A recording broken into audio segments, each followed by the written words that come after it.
ഇന്നത്തെ വീഡിയോയിൽ നമ്മൾ കാണാൻ പോകുന്നത് ടാക്സി ഡ്രൈവർ എന്ന സിനിമയുടെ കഥയാണ്.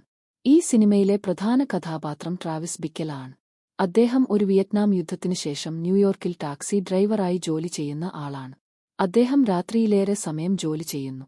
നഗരത്തിലെ ക്രൈം, അക്രമം, ഒറ്റപ്പെട്ട ജീവിതം എന്നിവ കാണുമ്പോൾ അവന്റെ മനസ്സിൽ മാറ്റങ്ങൾ തുടങ്ങുന്നു. ട്രാവിസ് വളരെ ഒറ്റപ്പെട്ട ഒരാളാണ്. മറ്റുള്ളവരുമായി ബന്ധപ്പെടാൻ അദ്ദേഹത്തിന് ബുദ്ധിമുട്ടാണ്. അദ്ദേഹം ബെറ്റ്സി എന്ന സ്ത്രീയെ ഇഷ്ടപ്പെടുന്നു, പക്ഷേ ആ ബന്ധം മുന്നോട്ടു പോകുന്നില്ല. ഇതിനിടെ അദ്ദേഹം ഒരു ചെറിയ പെൺകുട്ടിയായ ആരിസിനെ കാണുന്നു. അവൾ ഒരു തെറ്റായ ലോകത്തിൽ കുടുങ്ങിയിരിക്കുകയാണ്. ഇതെല്ലാം കണ്ട ശേഷം ട്രാവിസ് തന്റെ രീതിയിൽ നഗരം ശുദ്ധമാക്കണം എന്ന ഒരു ചിന്തയിലേക്ക് മാറുന്നു. അദ്ദേഹം ആയുധങ്ങൾ വാങ്ങി തയ്യാറാകുന്നു. അവന്റെ മനസ്സ് കൂടുതൽ അസ്വസ്ഥമാകുന്നു. അവസാനം അവൻ ഒരു വലിയ തീരുമാനമെടുക്കുന്നു. പക്ഷേ അത് ശരിയായ കാര്യമാണോ? അല്ലെങ്കിൽ അവൻ പൂർണ്ണമായി നിയന്ത്രണം നഷ്ടപ്പെട്ടോ? അവസാനത്തിൽ സംഭവിക്കുന്നത് യാഥാർത്ഥ്യമാണോ? അല്ലെങ്കിൽ ട്രാവിസിന്റെ മനസ്സിലെ ഒരു കാഴ്ചയോ?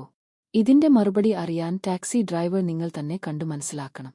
കൂടുതൽ ഇത്തരത്തിലുള്ള വീഡിയോകൾക്കായി ഫോളോ ചെയ്യൂ.